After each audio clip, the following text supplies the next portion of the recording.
Coach, obviously it happens, but what biggest difference in the first half, second half that you saw from your guys? Well, again, just a lot of respect for Mike. White is way, 10 years in the league with him. I respect him as much as any coach that really have ever coached against his teams. Hard-nosed, play hard. Game started out, I thought both teams were really physical, trying to guard, trying to not give up anything easy. And both teams missed, I think, some shots from both have made at some point in time, but that's part of it. And when it's games like that in the first half, I think it's a difficult game to officiate too. But I thought everyone was trying to get it done. And halftime, we really obviously want to continue to keep trying to guard. And we tried to adjust some things spacing wise, and you start making some shots. Z got it going. I thought Jamal was terrific tonight. I thought Cade was terrific. Igor continues to show some consistency, and I think it's 3 really good games where Felix has made an impact, especially defensively. And Chaz had a tough night shooting it. Some of that has to do with him too. You got to, anytime you're struggling, sometimes you got to realize, the opponents have something to do with that. But Z got it going there, and then we had the lead, and we came out of a timeout. Mike called it a great timeout, and we came out, and I thought took 3 straight shots at what you'd want to do in that situation. But defensively in the second half is the deflections that allow us to get out and get some layups, turnovers, and convert those were a big part of the game. Ryan, and what did Zakai do there in his first 10 minutes or so, second half, to kind of spark go? Well, again, his steal in the backcourt, all that, all the little things. What he, just really, truly being Zakai, trying to find a way to impact the game, whether it's 94 feet away. His 6 steals were huge. That's huge, and he just really being who he is. And he tries to disrupt play, obviously, and a lot of respect. They run really good offense. Not easy to. We knew with their size and side they would try to take advantage of that as well. But the turnovers that we were able to get, what do we turn them into? 19. That was, big for us, obviously, because we were certainly struggling in the half court. Rick, it really seemed like Jordan fed off of Zakai. What would you like about what Jordan gave you, especially in the second half? Jordan has shown us, you guys have watched it, he can score at all 3 levels. He's not afraid to try to get downhill and try to go challenge someone at the rim. And his mid-range game has always been good. That's what you watched him play. He's always been good there. And anyone from the shooting it, it's just his improvement. I think that these guys have a bond about them. I think they believe in what they're doing together, and they pull for each other. And certainly and the crowd came to life there too, and that was nice. But it's this. I mean, they're a top 25 team, and you just know going into every game it's going to. Got to go have to scratch and claw all the way through it, because they wouldn't be where they are if they weren't well coached and had talent. But I thought our guys stayed with it on the night when, again, we just couldn't get it to go in the basket. Early in the game, we were getting some offensive rebounds and had a chance close to the rim and didn't finish some of those, which you'd like to, but they're tougher than you think in there. Z, his confidence level, who he is, his competitive spirit, it definitely rubs off on his teammates. It really does. Grant, Reese, Mike. With Chaz the last 3 games, do you worry about him to start thinking about this too much, the slump, or how does he get out of it again? Everyone goes through it. I think that, Dalton had some nights last year, and I shouldn't even bring it up because everybody wants to make that comparison, and you can't compare players. The best of the best. I've seen go through some periods where they struggle to shoot. It's not the easiest thing in the world, but I don't worry about Chaz, because he'll do what and he's making improvement. I'm really like tonight, he's going to have to make some tough shots, obviously, but I actually thought he did a pretty good job, maybe as good as he's done all year, getting himself set up quicker. Normally coming off screens, being a little lackadaisical, lackadaisical, letting the guys catch back up with him when he gets that separation. I think he's learning this level. You know, it's a different level for him and getting guarded differently. And but you guys have watched him. He has some looks tonight that obviously we'd love to see it go in for him. But to be able to win the game like we did without him having a big night was good. Coaching back here, what adjustments has Jemiah made to his jump shot going 5 for 5 and making multiple jumps? Well, you know, after the game in Texas, you know, I got a text from one of our GAs that he had been early the next morning really working. He, again, it's hard when people decide not to guard you, but he's learned, he's done it every year. He's learned how to adjust and give him credit for it. But defensively tonight, he was spectacular. I mean, he was really good, which he normally is. But I thought he picked his spots well and drove it. Obviously, his 15-foot jump game there was there. But early, I thought his drive early in the game was a big one because, again, I'm sure you look at it, they were probably giving a little bit of cushion. He took the slack out and went there and really made a pretty good physical play around the rim. I think he had a little jump hook there.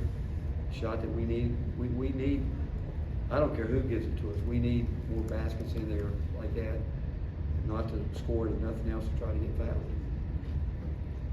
Rick, with Chaz's recent struggles, you guys have been able to win a couple of those games, but is it sustainable long term to get the production you're getting from Chaz and to continue to win games? Well, we feel like if he's not going to give us something, like D Stone stepped up the other night. You know, we think somebody will. We think we've got enough guys that can do that for us. You know, we really do. And I thought he shot a couple tonight. He should have waited for, you know, some of the things that we're trying to do. If he doesn't get the look he wants, you know, we want him to play out of triple threat in the ball screen because we think he can be good at it. But you know, we've also talked about shot ready when he comes off screens, and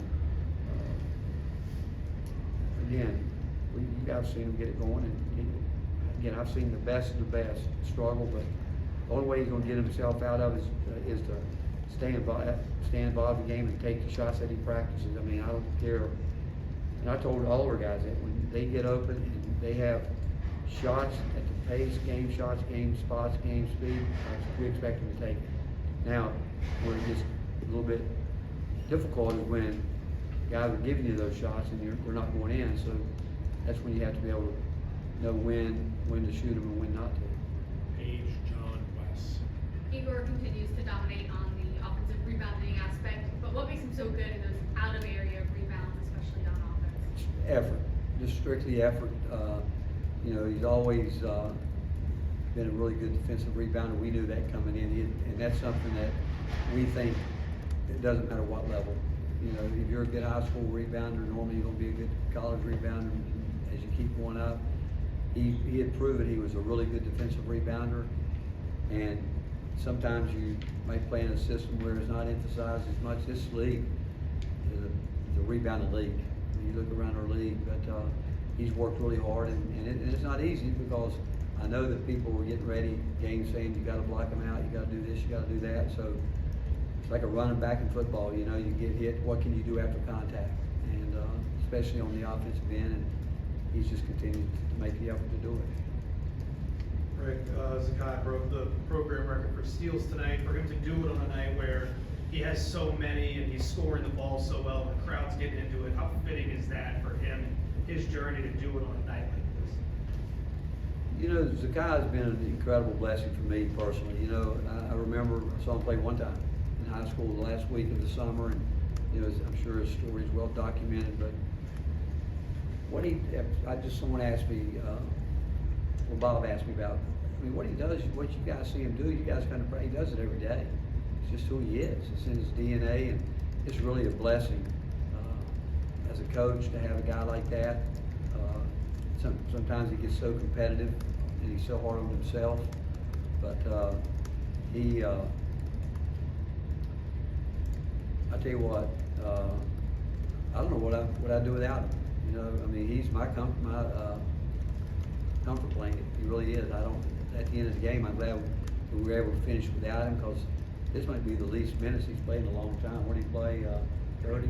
I don't know. Because I've always believed a point guard is like a quarterback. You got to let them get a feel while they're out there, and and very few guys can do what he does, the way he impacts the ball on both, the game on both ends of the court, his defense and how hard he is, but, he, again, it's a blessing to have had him with us, and it's fitting that he's done what he's done. When you think about his steals, you think about, all those type of things and what he's done. I mean, he has been really, truly one of the great volunteers, I'm telling you. I mean, it's just amazing what he does and the way he goes about it every single day. How, are you surprised at what you've been able to get out of Cade recently with what's going on with his shoulder, and how much discussion was there on whether it's better to play him now or let him heal up, and how much was that a discussion? Well, when you're down to 9 scholarship players, and actually Cade, our bishop, wasn't really ready to go either because of his shoulder, and you know, you listen to your players, and there was no way he wasn't going to play. And again, it goes back to DNA. You know, Cade's farm strong, country strong, highly competitive, comes from a very highly competitive family that's, you know, got a pretty good pedigree, obviously. And I asked him one day, I said, "How your shoulder?" He said, "It doesn't matter, I'm playing." You know, and he was visibly, you could see it. I mean, he didn't want to pick it up. I watched him in practice, and we were trying to obviously protect him there. And you could tell he was trying to do things with one hand. Jamal went through it with his hand. I mean, the same thing. I mean, those things were right there. And Shaq was the same way. It wasn't anything that you're going to do to keep him off the court. And Cade, and same way. I mean, just if we told him, you know, remember he missed the senior year of high school with a shoulder problem, but different. You know, he felt it pop out during the game over there. You know, like on the other side of the court, away from the bench when it happened, which is never comfortable. But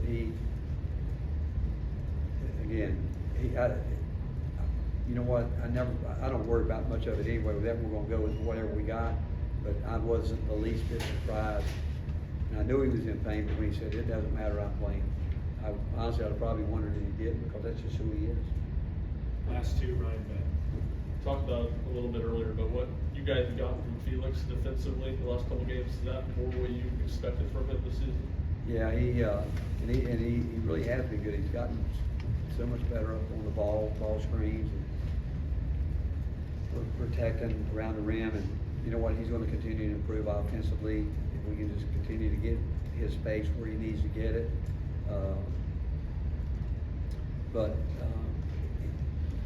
Again, our guards believe in him. You know, they think they can stand in front of the ball, they get beat, they know he's back there. And Cade, same way. You know, Cade's become a really good shot blocker as well. Cade's really good with his verticality, really good at it. And Felix is otherwise going to go up and try to get it. And it's a weapon. It really is. Rick, I was going to ask that same question about Felix. I guess just what gives you confidence that he can give you more offense inside in the paint or on the block? You said you don't really care where the points come from, but what gives you confidence that Felix can produce for you? Just the fact, I don't think he's ever been asked to do it. He's a junior. You know, there's a, you know, sometimes as coaches you gotta, you don't want to put somebody in a box so quick. You want to say, okay, if we can get something done here. I mean, if he could get us, you know, 2, 3 of those little jump hooks around the rim, you know, because otherwise people are just going to hug up to the perimeter guys on the perimeter and almost kind of dare you to throw it in there. You know, we want to get the lobs. Obviously, we want to try to get behind the defense, and that comes with a lot of things. You know, the guy on the ball's got to be guarded. You got the way big guards, Chaz, they might not leave him, so it's going to open up a little bit better driving lane for the guard. If he comes off that side, Shaq might be in the gap a little bit more, but we've got to screen better, especially when we're in a drop coverage. When we're in a drop coverage, it's up to the guard to get downhill to that post defender, and it's up to the Felix to get behind him some way. If not, he's got to create a little angle where we maybe can get what we call a highway screen in there. But it's hard because we're playing against really good competition, well-coached teams, and so the timing has to be there. But we're just going to keep working at it, and as long as he continues to work hard, we're going to do everything we can to continue to get him better. Thanks, Coach. Right.